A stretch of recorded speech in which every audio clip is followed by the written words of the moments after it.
Joe Biden just announced that he plans to create a new world order out of the chaos that's taking place. But this is not a new idea. We're going to do some historical deep dive today. Stay tuned and I'll tell you more. Alrighty, folks. So these New World Order clowns have been pushing this New World Order agenda for a very long time. Regular readers of the New American and regular viewers of this show behind the deep state for the New American are very familiar with this concept. But I want to do some historical background on this because this idea of a new world order did not just come from nowhere. So on March 21st, Joe Biden gave a talk at the Business Roundtable, which is a super deep state group of deep state CEOs and big businesses, many of them woke and working actively against American freedom and liberty. But Joe Biden announced that time for a new world order. And check out this video. Here's what he said. You know, we are at an inflection point, I believe, in the world economy. Not just the world economy, in the world. It occurs every 3 or 4 generations. As one of the top military people said to me in a secure meeting the other day, 60 million people died between 1900 and 1946. And since then, we established a liberal world order, and that hadn't happened in a long while. A lot of people dying, but nowhere near the chaos. And now is a time when things are shifting. There's going to be a new world order out there, and we've got to lead it. And we've got to unite the rest of the free world in doing it. So anyway. So that was not Biden's first time talking about a new world order, and it was not the first time that the people behind Joe Biden have been talking about a new world order. In fact, they've been on this mission for a very, very long time. A new world order. A new world order. A new world order. New world order. The international order. A new world order. And just as we predicted months ago, they're going to use this Ukraine-Russia crisis and milk it for everything it's worth to create a new world order. Joe Biden, of course, admits that his boss is Richard Haass, the head of the Council on Foreign Relations. My name's Richard Haass, by the way. I work here at the Council on Foreign Relations. And I work for Richard. And the Council on Foreign Relations has been pushing this idea of a one world order for a very long time. In fact, they've written about it openly in their propaganda mouthpiece, their magazine Foreign Affairs. Back in 1974, they had an article by Richard Gardner, the Deputy Assistant Secretary of State, said, in short, the House of World Order will have to be built from the bottom up rather than from the top down. An end run around national sovereignty, eroding it piece by piece, will accomplish much more than the old-fashioned assault. And that's what we've been witnessing, folks, this subversive effort to little by little dismantle our sovereignty. But ultimately, they do fully intend to create a one world government, and they've made that very, very clear, folks. Back in the early 1990s, George H.W. Bush outlined very specifically what this new world order was supposed to look like. Listen to this speech real quick. It's one of several he gave where he announced the new world order and gave us some details. Check it out.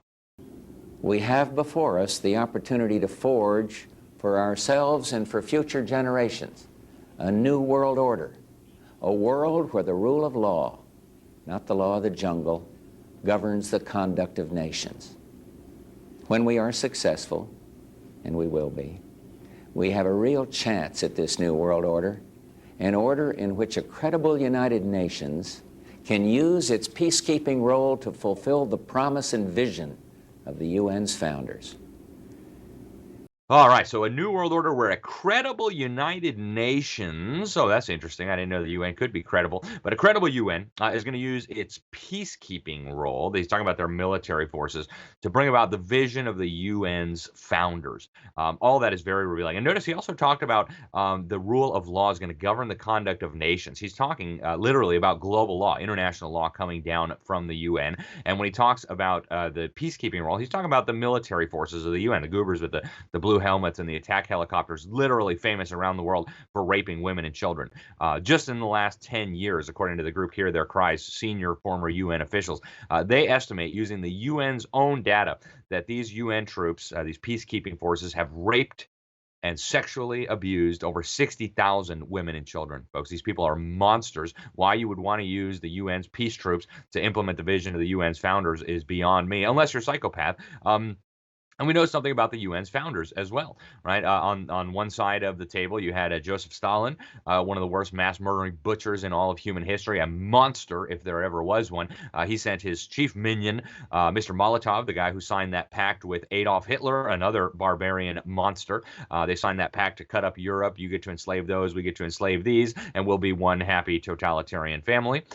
So that's who Stalin sent, Mr. Molotov, and the Americans. We sent Mr. Alger Hiss, a very suspicious individual. They made him the chairman of the conference that wrote the UN Charter, and we'll come back to that.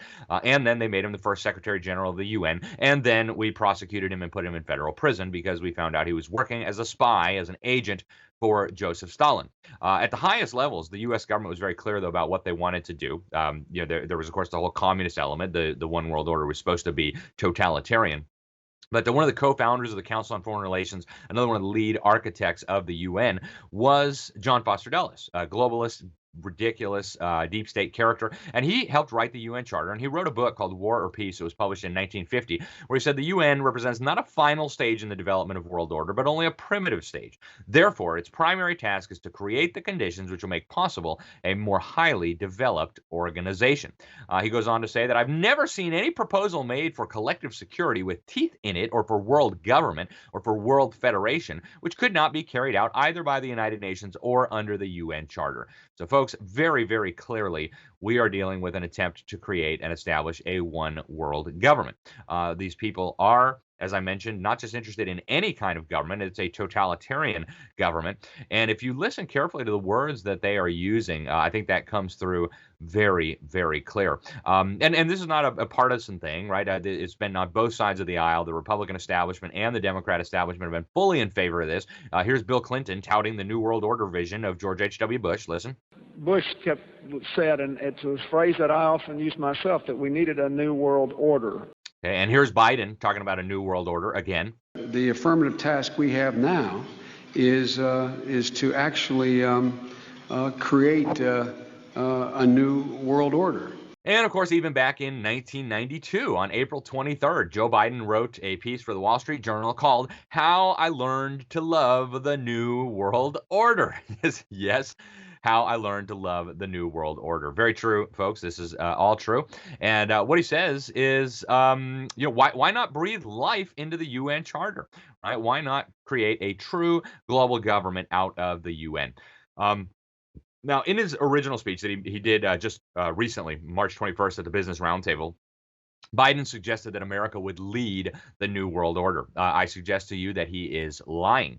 Right now, the globalist deep state in the United States is busy undermining U.S. power, undermining the U.S. economy, undermining the U.S. military to make way for what they describe as a multipolar world order. They promote this regularly in foreign affairs. All the globalist bigwigs have been talking about this and celebrating this process of removing America as the sole unchallenged superpower and bringing in what they call a concert of governments to rule the new world order. Foreign Affairs just did a piece about this very recently, the idea that a concert would need to govern the new world order. And they've been on this for a while, this whole multipolar world order for at least 10 years. Just a few weeks ago, we talked about it right here on this show, how they were planning to build a new world order where the U.S. would be one among many. Here's a video that the World Economic Forum put out where they say you're going to own nothing and you're going to be happy about it. And then they just blatantly tell you that by 2030, the U.S. will not be the world's only superpower. It'll be a group of nations. Yes, that's the same World Economic Forum that's peddling the Great Reset and the transformation of the economy, the economic, social, and governance scores for every company so that they can all be woke and they can all be fascist and they can all serve the agenda of the elites rather than their customers and their shareholders. And George Soros was even more explicit about this idea that the U.S. Cannot be in charge of the world order anymore. Here, listen to George Soros. Now, he's kind of changed his tune a little bit and said, oh, China, not good. I'm mad at Larry Fink for putting all this American money in China. But listen carefully to what George Soros says in this interview with the Financial Times about who should really run the new world order. To bring China into the creation of a new world order. Yes, China must own the New World Order. Yes, okay. That'll be fun, right? The most murderous government in all of human history should own the New World Order. And yes, it's a communist government, regardless of whether they look a little bit fascist now because they allow some private business. Really, all the big companies in China are majority owned by the Communist Party. But folks, even the communists in the U.S. got the memo, okay? Alicia Garza, one of the co-founders of the ridiculous Black Lives Matter Marxist movement. Listen to her in this interview talking about what was at stake in the 2020 election of Herr Joe Biden. Check this out. Well, Alicia, what do you think's at stake in November election? Everything. Like everything is at stake. And I'm really not being facetious about that. Yeah. To be real, what's at stake is whether or not a new world order is able to take root and grow. Okay. And if you don't believe me that Black Lives Matter is Marxist, here is Patrisse Cullors just telling you in plain English that, yes, we are trained Marxists. Alicia Garza and I are trained Marxists. Listen. We actually do have an ideological frame. Myself and Alicia in particular are trained organizers. We are trained Marxists. Okay, and here's a picture of the third co-founder of Black Lives Matter, Opal Tometi, standing next to a mass-murdering communist dictator who's very happy about the U.S. shutting down its oil production. Yeah, that's Nicolas Maduro, who's very pleased with himself. And Opal Tometi says on Twitter, "Oh, so nice to be in a country where they have intelligent political discourse." Yes, wonderful, wonderful indeed. So, folks, this is what they're doing, okay? This New World Order is not a new idea. We did an episode some months back about the New World Order being announced in Australia. Go check it out if you want to know what the New World Order looks like. It's like a boot stamping on a human face forever. But, of course, they are not going to succeed with this, folks. Eventually, they're going down. Evil is going to be crushed. There was a previous attempt by fallen, sinful, evil men to create a one world order. They built this big giant tower, I don't know if you remember, and then God scattered them all over the place. So, I'm not concerned that there is going to be a human boot stamping on the human face forever. But folks, get ready. It's going to be a bumpy ride, okay? As part of the shift toward a new world order, they need crises and more crises, and they want to collapse the economy, collapse the dollar. They want to move us over to a cashless society. They want to undermine all of your freedoms. So, folks, this New World Order is an agenda of tyranny. It's an agenda of evil. Joe Biden is a puppet being manipulated by his handlers. And, folks, you can get involved. Okay, we don't have to just sit by and allow these evil maniacs to impose their vision of a new world order on us. In fact, the first person we can ever find who wrote about a new world order was Karl Marx. Yes, Karl Marx in the 1845 book The Holy Family by Karl Marx and Friedrich Engels. But folks, this is a terrible idea. Joe Biden is a puppet, but we've got to get involved. We don't want a world government for many, many reasons. That's all we have time for today, folks. But I want to thank you for tuning in. Thank you for being a faithful viewer. And thank you for sharing this out, folks. So we've just been so pleased with the amount of people who've been sharing this Behind the Deep State program, especially in recent weeks with all the craziness in Ukraine and Russia and all the lies being peddled by the liars, by the psychological warfare machine that is the fake media. So help get this out there, folks. Help spread the truth.